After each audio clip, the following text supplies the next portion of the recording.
This is the 18 WJTS News. In tonight's news, Strassenfest opening ceremonies, local talent spiel. All this and more coming up next on 18 WJTS News.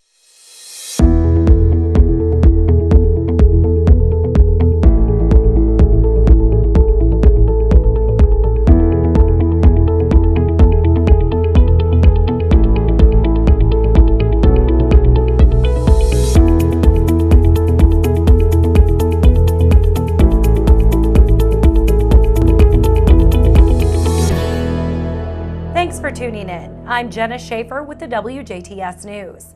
The opening ceremonies of Strassenfest were last night, with everyone coming together to celebrate community and German heritage.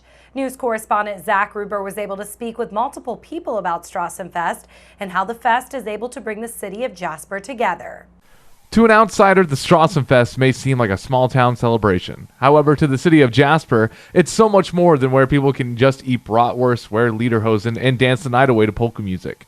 Strassenfest chairperson Kim Lotus believes the fest is all about community, a community that can come together and celebrate a common heritage. I love the Strassenfest because I think it's the collaboration. It's truly a community event. So you see all the decorations in town, but from the Strassenfest community's viewpoint, we've got volunteers working with nonprofit groups, the city, the county, our business sponsors. So truly, to watch the whole community come together and put this event together is just phenomenal. 2019 Miss Strassenfest Lydia Shepard says the Strassenfest has been something she's always remembered. Shepard loves the traditions that go along with it. Jasper is home to me, so Strassenfest is something that everybody looks forward to every year. So Strassenfest to me is just bringing our community together, so that's why it's so important to me. Jasper Mayor Dean Vonderheid agrees that what's special about Strassenfest is the community element. It is just seeing the community come together and make this happen. It's unbelievable the amount of work that goes into it. I'm just very grateful for all the volunteers that put forth the effort. I think it's great events, lots of activities, lots of diversity of things to do. So when I look around, and like Thursday nights is usually the local participants. They come in and around the county, and they come in and visit with us. But then Friday and Saturday, you get a lot of out-of-towners. You get a lot of the visitors from the tri-state. And it's good to see that interest in Jasper, but it's always good to see the locals. Vonderheid says one of his favorite Strassenfest stories is one about seeing so many friends. I think it's just my daughters, when we would, my wife and I would walk around the square, they would get bored to death because we'd stop and talk to people. And there's a lot of people to talk to and become reacquainted with, and they'd never understood that. Well, why do you have to talk to everybody? How do you know all these people? And that's what a community's about, and I think that is kind of special. Here's what other Jasper residents had to say about Strassenfest. Oh, good to see a lot of good friends that we don't get to see very often anymore. A lot of people coming in and meet a lot of new people. Probably the thing I love most about Strassenfest is, of course, celebrating our German heritage. I like the food and hanging out with my friends. I just like coming to hang out with my friends and spending time with them. I love the fact that you can come here and see everybody that you haven't seen in years and see everybody that you may have seen off and on, but you can reconnect with all these different people out here. We like to stop and talk to all kinds of people while we're here. And the food's pretty good too.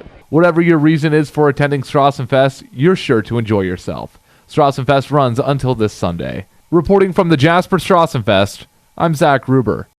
Thank you, Zach. Local talent makes its way to the main stage Saturday night at the Jasper Strassenfest. The annual talent spiel will kick off at 6 p.m. WJTS first began hosting the talent spiel back in 1993. There will be a variety of acts, including dancing, singing, and just rocking the stage. First place will take home $100. Our second place winner will receive $75, and third place, $50. The talent spiel will air on 18 WJTS on Wednesday, August 14th at 8 p.m. and again on Sunday, August 18th at 2 p.m. It's all happening at the main stage Saturday night at 6. It's the talent spiel at the Jasper Strassenfest. The Du Bois Community Foundation is getting some extra help in aiding the Ruritan Club's community construction project. The Old National Bank Foundation is giving a $10,000 gift to the DuBois County Community Foundation.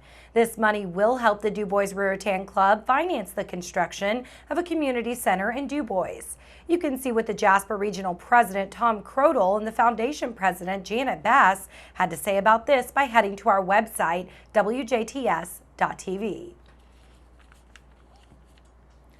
The USDA is helping Indiana farmers who couldn't get crops planted due to flooding this year.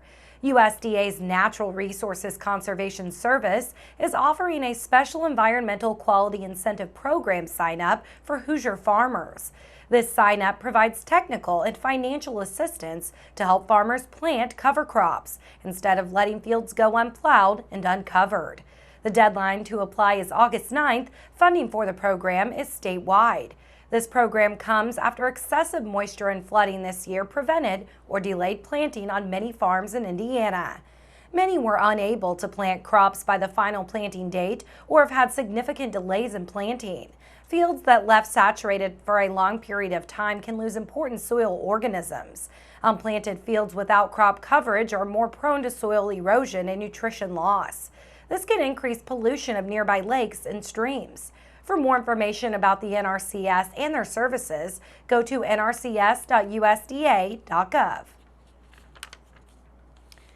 A Washington man was arrested on Tuesday after a 10-month-long child molesting investigation. 33-year-old John Ward is facing charges of child molestation and sexual misconduct. The Washington Police Department alleges these events took place with the same victim when she was 13 years old and lasted until she was 16. Officers began their investigation after the alleged victim, who was now 20 years old, reported the crimes. According to police, the molesting allegedly began while she was visiting a family member. Ward became drunk and started touching her, then escalated to sex.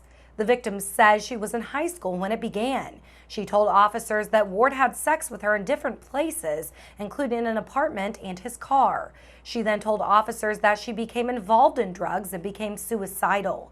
Due to this, she was put in a treatment center for several months. The victim told police that when she turned 18, she came forward because she knew Ward would be released soon from incarceration and feared he would start molesting a 13-year-old relative. Ward had been incarcerated on unrelated charges, and the warrant was served to him by the Daviess County Sheriff's Office.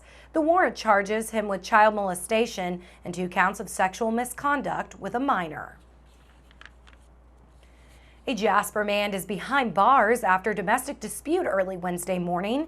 The Jasper Police Department responded to a report of a domestic dispute in the city around 4:50 a.m. Wednesday. Police say a female plaintiff had visible injuries at the scene. According to officers, the woman was trying to help a juvenile at the scene contact police during the incident. After investigating, 32-year-old Yordani Salvador was taken into custody. Salvador was booked into the DuBois County Security Center yesterday afternoon on preliminary level 6 felony counts of domestic battery, strangulation, and criminal confinement. A Jasper man was arrested on OWI and possession charges early this morning. Just before 1 a.m. this morning, members of the Jasper Police Department conducted a traffic stop at the intersection of Kellerville Road and Cathy Lane due to a stop sign violation. The driver, who was later identified as Orlando Tercios Martinez, was found to be under the influence of alcohol. A small amount of marijuana and paraphernalia was found after Martinez's vehicle was searched.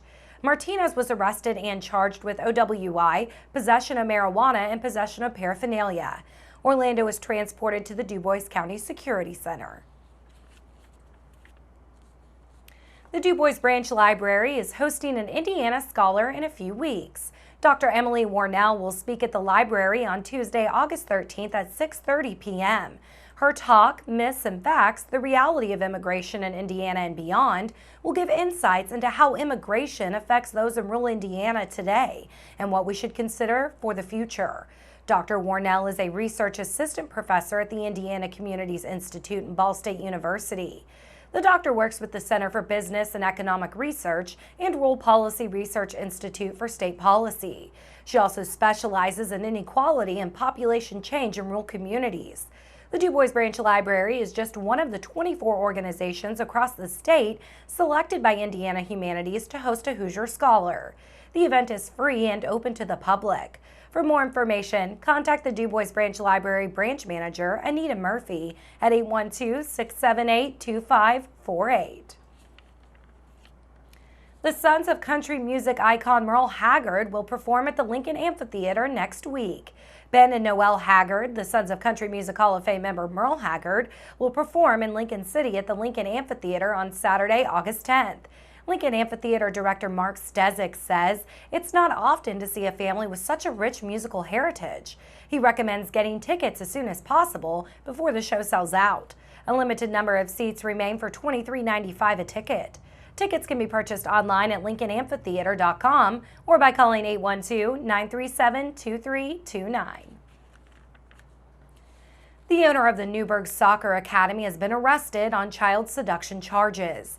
On Monday, July 29th, Indiana State Police initiated a criminal investigation after receiving information that 37-year-old Jeremy Michael Tudela of Evansville allegedly had sexual contact with one of his female soccer students. During the investigation, Indiana State Police detectives Josh Greer and Rob Gardner were able to determine Tudela is the owner of Tudela Soccer Academy in Newburgh, and the female victim was under the age of 16. The investigation also revealed Tudela allegedly had sexual contact with the female on several occasions between November 2018 and June 2019.